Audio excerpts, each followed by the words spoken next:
Hello everyone, it is Vitsu here. As promised, we got another bootleg figure review, and this time we will have our beautiful vanilla. As promised, we will continue the Nekopara series. Apart from vanilla, we have just one more figure to go. So, as I said, she is a bootleg, which is quite important and probably already noticeable. If you have seen the original one, you may easily say that something is not really adding up. Okay, she looks similar, but compared to Azuki or compared to Coconut, if you want to, you can check the previous videos. You can see that there is certain change in quality with this one. That quality-wise, she looks quite bad. I would say that Vanilla and Coconut are the first figures to be released as bootlegs, and later on they just started improving things. So something that I have to say about this one, it's a 1/4, just like the original one from Binding. The next thing that you can see is that she looks similar to the character. She has the same clothes, she has the same style, the same pose, the same expression, but it's less just vivid. I would say that despite her, her appearance, the most important thing usually is the face of the figure. So if it looks like that, like something is off, you can see that she has just a little bit of blush on her cheeks. She has a similar expression. The eyes are incredibly well printed, but unfortunately it doesn't really help a lot on the long run. You can see that something is really off as well. I'll try to provide pictures of the original one on the other side as always, but something that I have to say is that her skin is incredibly pale.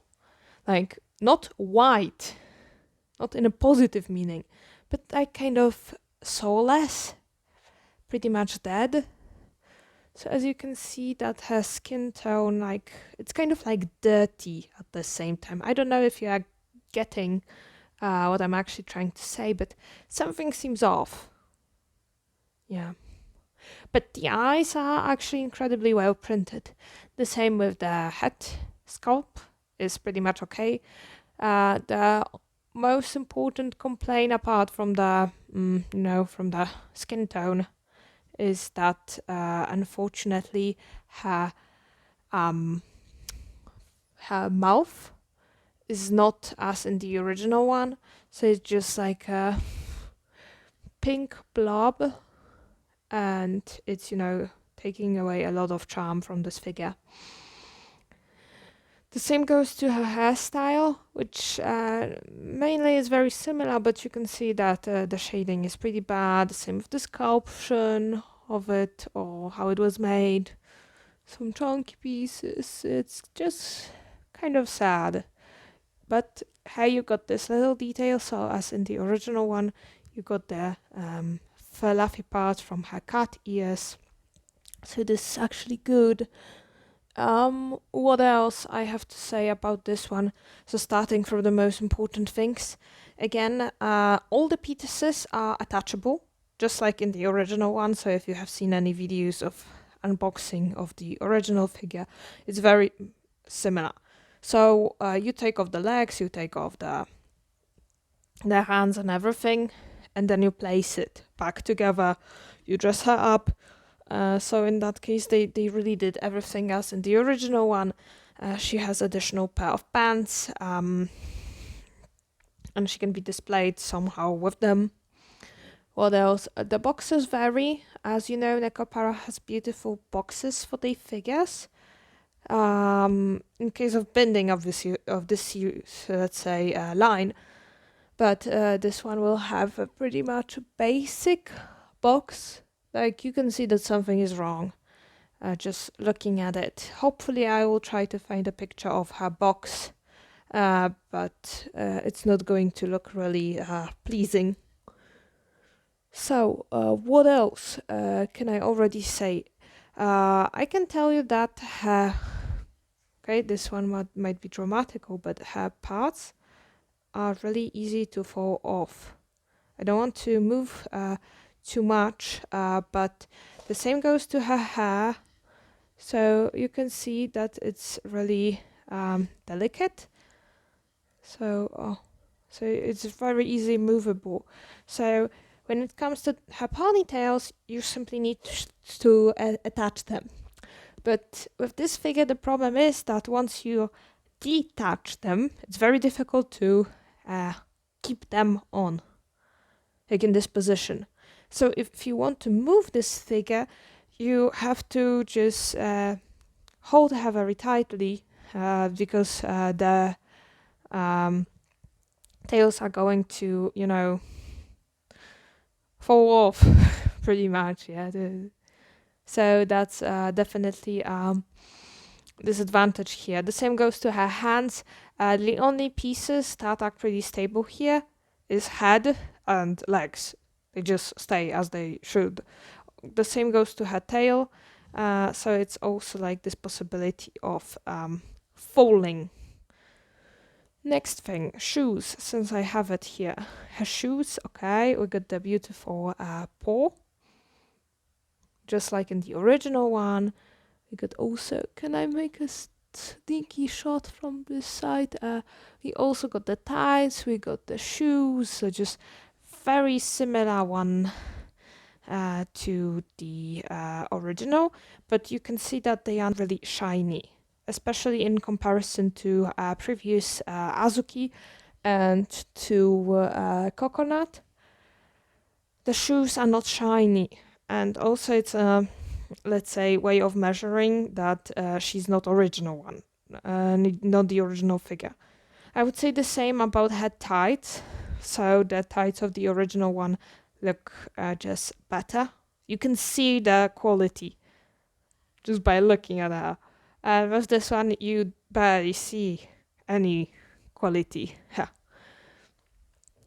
Obviously, yes, as it goes to, in comparison to the other bootlegs that we had on the channel, she is not that well made.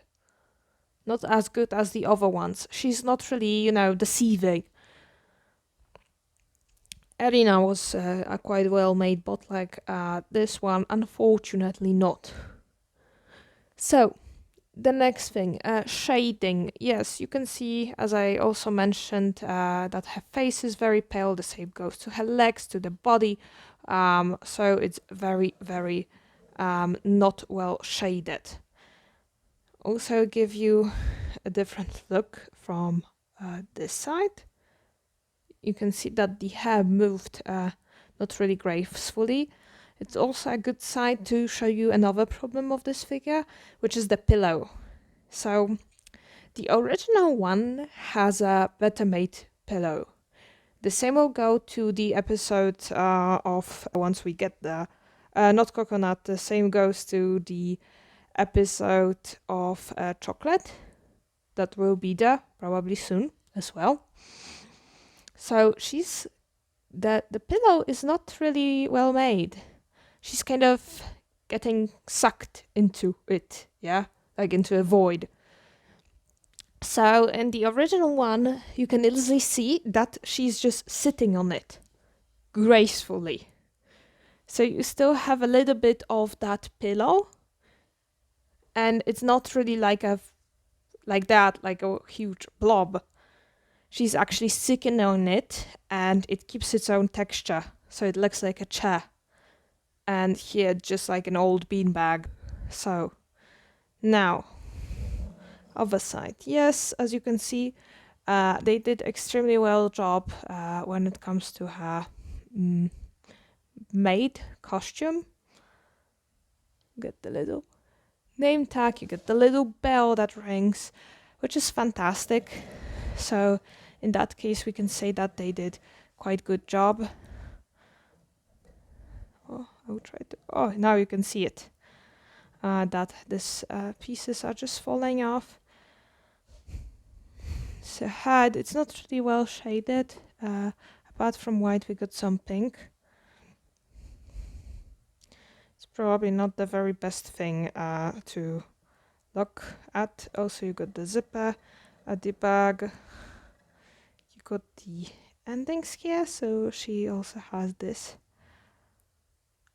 say, the bows and everything, so that you have a really close look on her. Also, this piece just fell off. Unfortunately, I tried to glue it, but I think so that I will have to do it once more since it started, breaking down. The nails are painted. Oh, that would be a very good point. It's good when even on the bootleg figures you have the nails painted or the hands just look very realistic, if I can say so. Yes, and also you have the same not so thick material as in the other figures. I think so this feature was really noticeable with coconut. With this one, it's not really that bad, but you can see that it's made of a cheap white material, and the same goes to her apron. Again, probably another way of spotting that this is a bootleg could be the apron, which, as you will see, as I'll try to show you, it's very thin. So that's not a good thing. Yeah, you can spot the difference immediately just by looking at the apron. And this goes to every Nekopara figure from the series. Overall, I wouldn't say it's tragic, but I definitely had better expectations about this one. She is a quite long time in my collection, and she's also the one of the first wonderful figures, bootlegs, I ever bought, and I just like her. She's pretty much sitting on my desk all the time. So that would be it for today's episode. Thank you for stopping by. Thank you for watching it. And as mentioned, the next episode will be about our Chocola. So thank you for watching and see you soon again.